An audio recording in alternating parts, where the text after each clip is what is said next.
முதலில் இந்தியாவிலேயே இந்த மே முதல் நாளை சென்னையில தான் நாம் கொண்டாட தொடங்கி இருக்கிறோம். சிந்தனை சிற்பி சிங்காரவேலர் அவர்கள் தலைமையில தான் முதலில் சென்னை மாநகரத்தில் இந்த மே முதல் நாள் கொண்டாடப்பட்டிருக்கிறது. உழைப்புக்கேற்ற ஊதியம் தொழிலாளருடைய உரிமை. அதேபோல் இன்றைக்கு நம்முடைய கழக தோழர்கள் உழைத்திருக்கக்கூடிய உழைப்புக்கு பலன் வருகிற 4ஆம் தேதி பெறவிருக்கிறோம். அதில் எந்த மாற்றமும் இல்லை, ஒரு துளி அளவு கூட மாற்றம் இல்லை என்பதை ஏதோ கருத்து கணிப்பில் இப்படிதான் சொல்லுகிறேன் என்று யாரும் கருத வேண்டிய அவசியம் இல்லை. கழகத்துடைய உணர்வை உணர்ந்து கொண்டிருக்கக்கூடிய காரணத்தால் அந்த கருத்தை நான் எடுத்து வைத்திருக்கிறேன், தவிர வேறல்ல. ஆக அதே நேரத்தில் இன்று மே முதல் நாளை இன்றைக்கு தொழிலாளருக்குரிய அந்த மரியாதையை, மதிப்பை, அவருடைய உரிமையை இன்றைக்கு கொண்டாடக்கூடிய வகையில் இந்த நாளை கொண்டாடி கொண்டிருக்கிறோம். மே முதல் நாள் பேரறிஞர் அண்ணா அவர்கள் முதலமைச்சராக பொறுப்பேற்றவுடன் விடுமுறையாக அதை அறிவித்து, அரசு விடுமுறையாக அதை அறிவித்து அதை கொண்டாட தொடங்கினார்.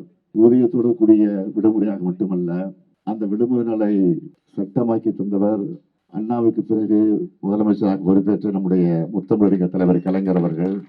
அது மட்டுமல்ல, தமிழ்நாட்டில் மட்டும்தான் இந்த மே முதல் நாள் கொண்டாடப்பட்டு கொண்டிருந்தது, அரசு விடுமுறையாக அறிவிக்கப்பட்டிருந்தது.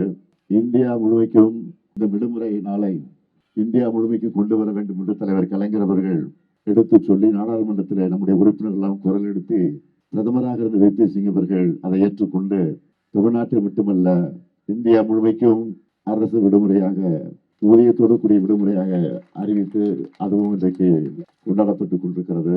இன்னும் ஒரு 2-3 நாட்களில் நம்முடைய தேர்தல் முடிவை எதிர்பார்த்து காத்துக் கொண்டிருக்கக்கூடிய உங்களுக்கு ஒரு நல்ல செய்தி வரும் என்ற நம்பிக்கை எல்லாருக்கும் இருக்கிறது.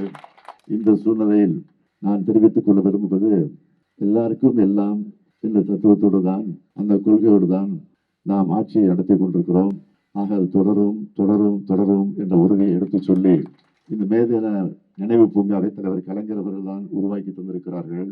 இந்த பூங்காவில் அமைக்கப்பட்டிருக்கக்கூடிய நினைவு சின்னத்தையும் தலைவர் கலைஞர் அவர்கள் தான் உருவாக்கி தந்தது மட்டுமல்ல, அது எப்படி அமைய வேண்டும் என்று பல முறை இந்த இடத்திற்கு நேரடியாக வந்து அதையெல்லாம் சரி செய்து அதை உருவாக்கி தந்திருக்கிறார்கள்.